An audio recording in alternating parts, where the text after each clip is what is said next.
Well, good afternoon. Thank you for being here in this presentation. And today I will talk about the things that we are working in our lab, specifically in Chile, that we are really interested in studying how the transcriptional regulation occur in the heart, specifically in cardiovascular disease. So before we dive into the methodology and the findings of our work, first we discuss why angiotensin 2 is the principal here in this talk. If you remember the role of angiotensin 2, which is a specific vasoconstrictor peptide that involves in several outcomes in the body, but the principle is to regulate blood pressure, and we can look up the different outcomes that I was mentioned about this type of vasoconstrictor peptide, but they have several targets, specific cell types, that is cardiac fibroblasts and cardiomyocytes. So these type of cells have a different type of receptors, that is AT1, and AT2, to regulate the specific outcomes in the cell signaling of this type of cell.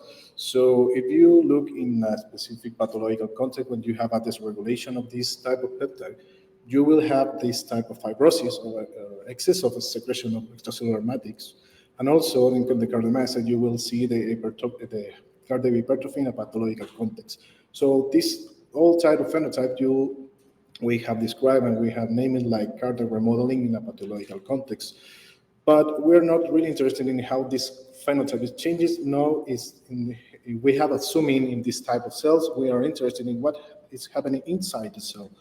So this is not a class of cell signaling, so I will move forward related to the different different target that will be regulating this. This I was mentioned is the type of GPCR in specific cardiofibroblast and cardiomyocyte, but we are interested in transcriptor factors that were involved in this type of pathological context in the angiotensin 2 model. And why really are we interested in studying cardiovascular disease and in this type of hormones that were regulated on this regulation or neurohumoral dysregulation? Because I'm from Chile, and in Chile, hypertension and other type of cardiovascular disease is the main cause of death. So we have like a huge number of people that present high hypertension or high blood pressure.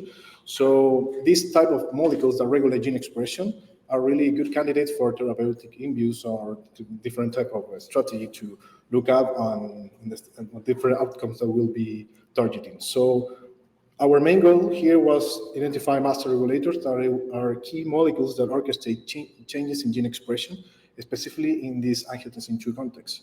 But how we can look up of these type of candidates of master regulators?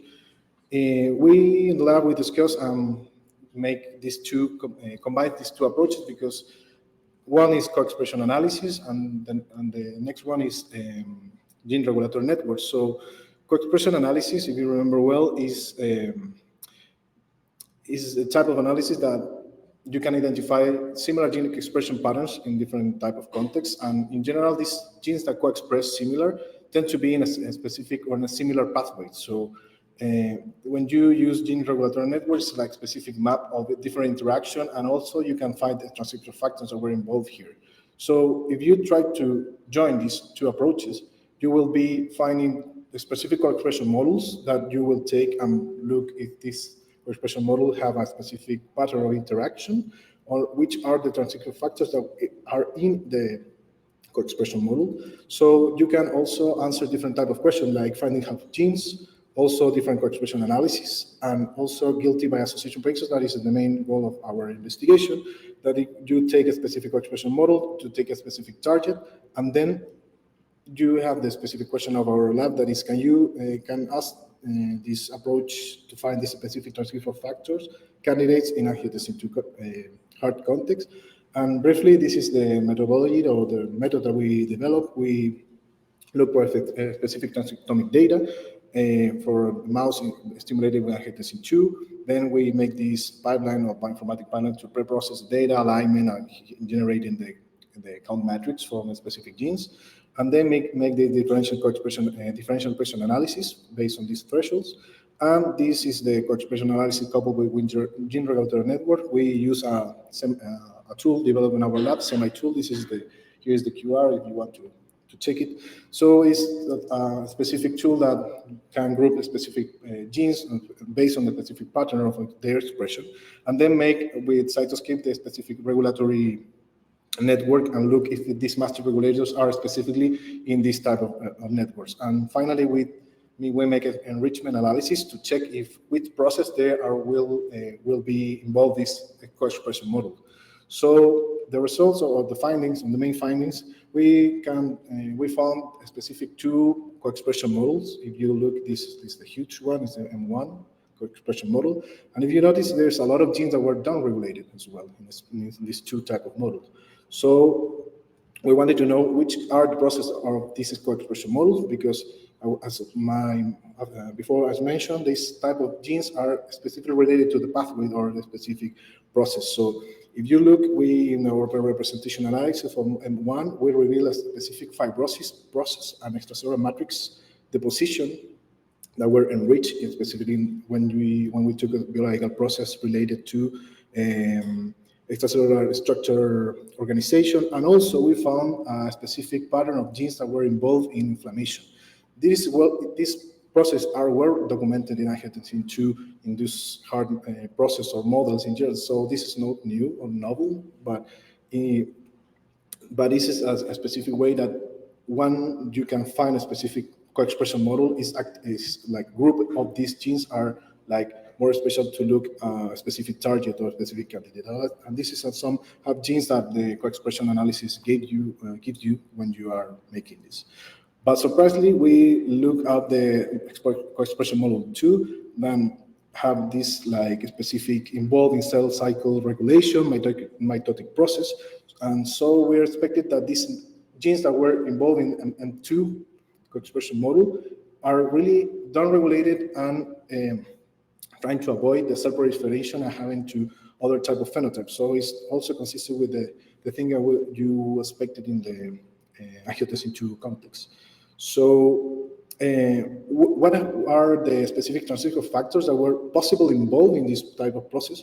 We took the specific transcription factors that were known in the literature that were upregulated or downregulated, or basically taking a function in angiotensin II model. The ones only we found in context-specific gene regulatory networks in angiotensin II, and the master regulator we found a total of 10 master regulators involved in this model. This is the specific transcription factors that we found in this different type of, because we take the control network and we design a gene regulatory network for all the angiotensin II genes, and then we merge it, and then we compare which are the nodes where belong in the control and belong in angiotensin II. So basically, these only transcription factors are involved in process angiotensin II related to the co-expression models. So we have like one match or one condition. One similarity is STAT3 that also is well documented in process and angiotensin II, but cell survival and stop the cell proliferation process. Okay, but what happened with the main purpose of our study was found in these master regulators that all belong to being transcription factors, and also angiotensin II can activate NF-κB signaling, leading to an increase in pro-inflammatory cytokines, and also involving hypertrophy of cardiac cells. Okay, so this type of master regulator are really interested to look if in the specific model is regulating this type of process. So the one as MYC, if you have noticed, MYC and the E2F1 are downregulated, but in the literature are upregulated. So we are trying to discuss why it's happened, and we're like expecting that it's like a type of shift away of this type of regulation, because if you look at these two process or co-expression models, one is hypertrophy and fibroblast and inflammation, and the one is arresting the cell cycle. So basically, in the huge level, this is specifically like arresting the proliferation that is normal in fibrosis and trying to secrete more extracellular matrix. Okay. And balancing the cell survival and apoptosis, we have TRP53 and STAT3. So it's like an opposite regulation of that. So one is like stopping all the cell proliferation, but the other is like stimulating the apoptosis. So this hyperconnection of this master regulator are specific in this context. So briefly, this is like the share of M1 and M2 models that we found in the transcription factors well known. The transcription factor as context specific in the transcription and the angiotensin 2 and the master regulators. And this that we show in M2, that is the model of cell proliferation arrest, is also consistent with the master regulator found. So we are really interested to look novel strategies to look at the therapeutic strategy. So for final, using co-expression analysis coupled with regulatory network provide a robust framework. So coupled with these two approaches, we can deal and look for novel transcription factors that were not characterized in the literature.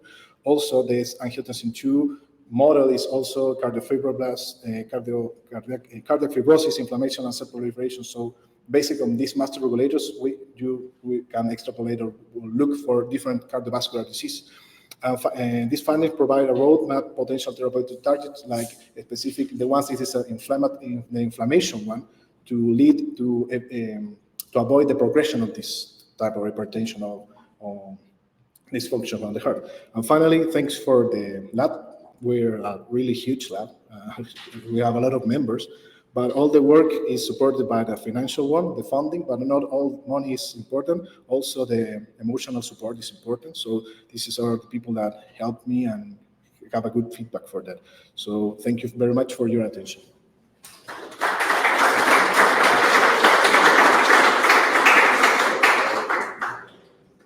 Thank you very much, Sebastián. Very nice talk.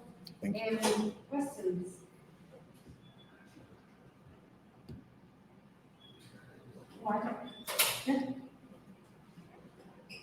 I work in Coexpression networks for the plant interaction relationships.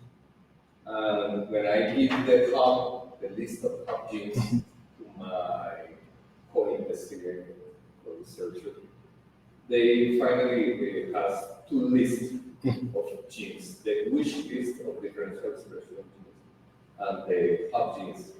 And sometimes for the researcher, it's difficult to decide which one.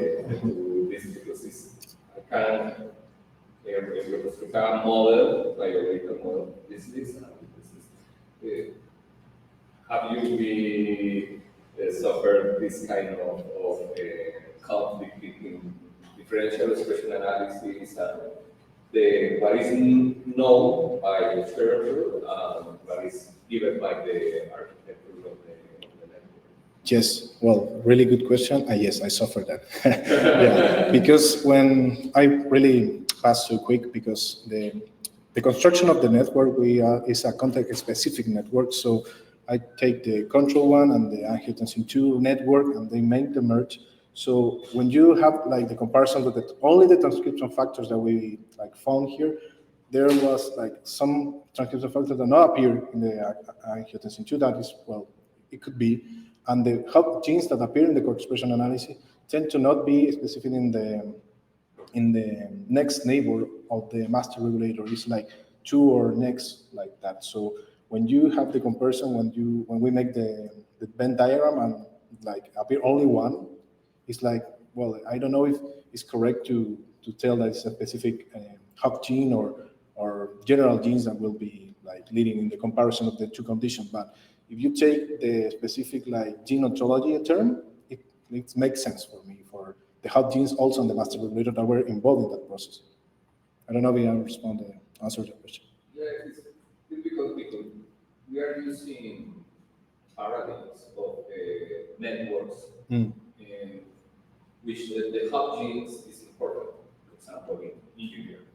But when we think in co-expression networks, a hub gene probably share expression profiles with several genes and several modes. Yes. So maybe it's not so important in the context of expression genes.